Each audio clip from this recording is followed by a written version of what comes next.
امریکہ، اسرائیل اور ایران کے بیچ میں جو جنگ ہے اس کا سلسلہ جاری ہے، 8واں روز گزر چکا ہے. اور یہ تھوڑی سی میں نے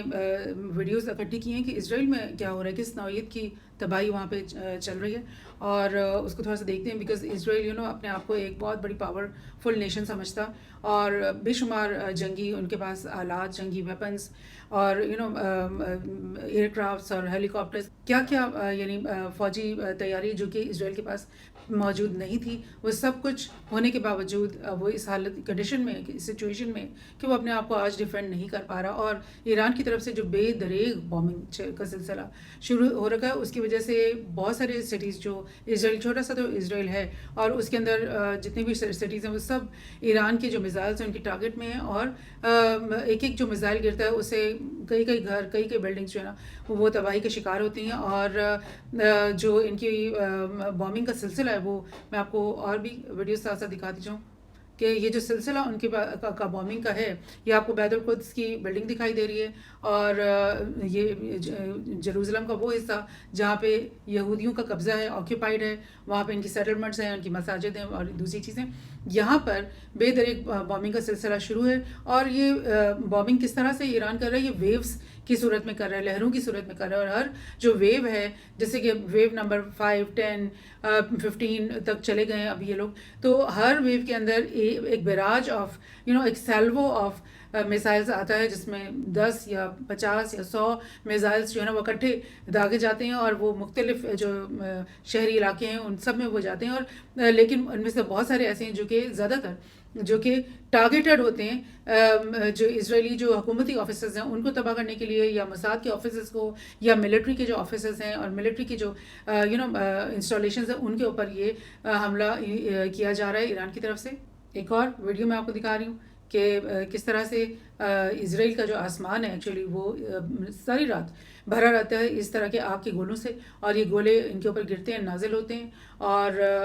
ان کی جو گھروں کو، محلات کو، اور ان کے آفیسز اور بڑی بڑی جو بلڈنگز ہیں ان کو انہوں نے تباہی کا شکار کیا ہے. اور اس وقت سچویشن ایسی ہو گئی ہے کہ اسرائیل کے اندر جو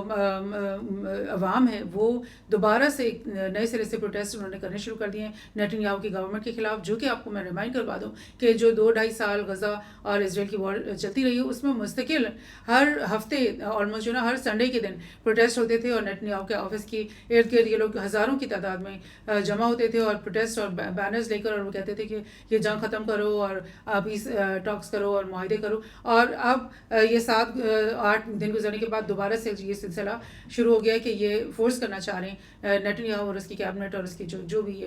فار رائٹ قسم کے جو لوگ ہیں، جو کہ ہیلڈ بینڈ ہے اس وقت کہ ہم نے ورلڈ وار 3 کو شروع کروا کے ہی رکھنا ہے، اور پورے گلف کے کنٹریز، پوری جو مڈل ایسٹ ہے اس کو اس کے اندر دھکیلنا ہے، جھونکنا ہے اس جنگ کے اندر. تو اس اسرائیل کے اوپر اس وقت جو بامبنگ ہو رہی ہے، جو سلسلہ بامبنگ کا چل رہا ہے، وہ اب آپ کو یہ پہ دکھائی دے رہا ہے کہ وہ کوئی ہلکی نوعیت کا نہیں، بلکہ ایران کی طرف سے بہت بھرپور مہم ہے، جس کے بارے میں ایران یہ کہہ رہا ہے کہ اب ہم رکنے والے نہیں ہیں، اور نہ ہی اب ہم سے کوئی پیس کی ٹاکس کریں، پیس ڈیل اب ہم نہیں کرنے والے. اب ہم اپنا کام مکمل کر کے ہی رکیں گے، اور یہ ان کا کام ہو رہا ہے. یہ آپ دیکھ رہے ہیں کہ جتنی تیزی اور یعنی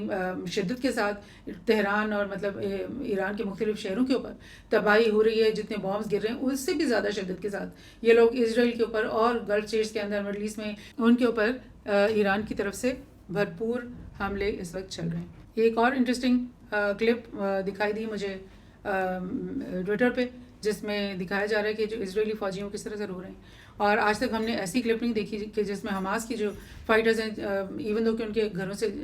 ان کی چھتیں اڑا دی گئی ہیں، ان کے وہ زخمی ہیں، وہ ان کے دوست احباب رشتہ دار کتنے جو ہیں وہ شہید کر دیے گئے، لیکن ان کی کبھی ہمیں کوئی کلپ نہیں ملی کہ حماس کا کوئی جو واریر ہے وہ رو رہا ہے، اس کے آنسو نکل رہے ہیں، اور وہ خوف کے مارے اس طرح سے وہ دبک کے بیٹھے ہوئے ہیں، اس طرح کی چیزیں. اور اسرائیل کے فوجیوں کے آپ حالات دیکھ لیں گے وہ کس اس میں سے گزر رہے ہیں. ایک اور لاسٹ میں آپ کو دکھا دوں کہ report says that Iranian missile has directly struck Ben Gurion airport at Tel Aviv. یہ کل کی ایک ویڈیو ہے، اور یہ آپ دیکھ لیں اس میں کیا ہو رہا ہے. سو آلدو کہ یہ سب کچھ بالکل اچھا نہیں ہے. نو بڈی وانٹس کہ کسی بھی انسانیت کے خطے میں تباہی پھیلے، کسی بھی لوگوں کے اوپر جو ہے نا وہ بام گرائے جائیں، ان کے گھروں کو تباہ کیا جائے، ان کے خاندان کے لوگ شہید کیے جائیں، مارے جائیں، یہ سب ہم بالکل بھی نہیں چاہتے، کوئی بھی نہیں چاہتا، کوئی بھی اچھا انسان ایسے نہیں سوچتا. لیکن کتنی افسوس کی بات ہے کہ انسان جو ہے نا وہ ایک ایسی مخلوق ہے، ایسی مطلب اسپیشیز ہے پورے نیچر کے اندر، پوری مطلب کائنات کے اندر، جو کہ جنگوں کی طرف مائل ہے اتنی شدت کے ساتھ کہ انسانی تاریخ کا کوئی دور نہیں ایسا گزرا جس میں جنگوں سے جو ہے نا وہ اور خون سے تاریخ نہیں لکھی گئی ہو. اور یہی بات مجھے یاد آ جاتی ہے کہ فرشتوں نے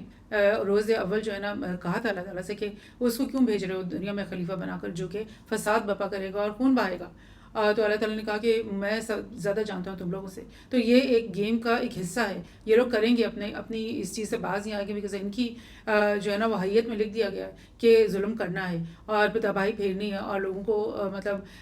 تکلیف پہنچانی، انسانیت کو تکلیف پہنچانی. لیکن اس کے مقابلے میں ایک ایسے لوگوں کو کھڑے ہونا ہے جو حق کی آواز بھی بلند کریں، جو مظلوم انسانیت کے حق کے لیے کھڑے بھی ہوں، ان کی آواز بھی بنیں، اور ان کے لیے تلوار اٹھانی پڑے تلوار اٹھائیں، بندوق اٹھانی پڑے بندوق اٹھائیں، اور چاہے وہ ہار جائیں. جنگ ہارنا is not the thing, but to stand with the right, to stand with the just cause, to stand with the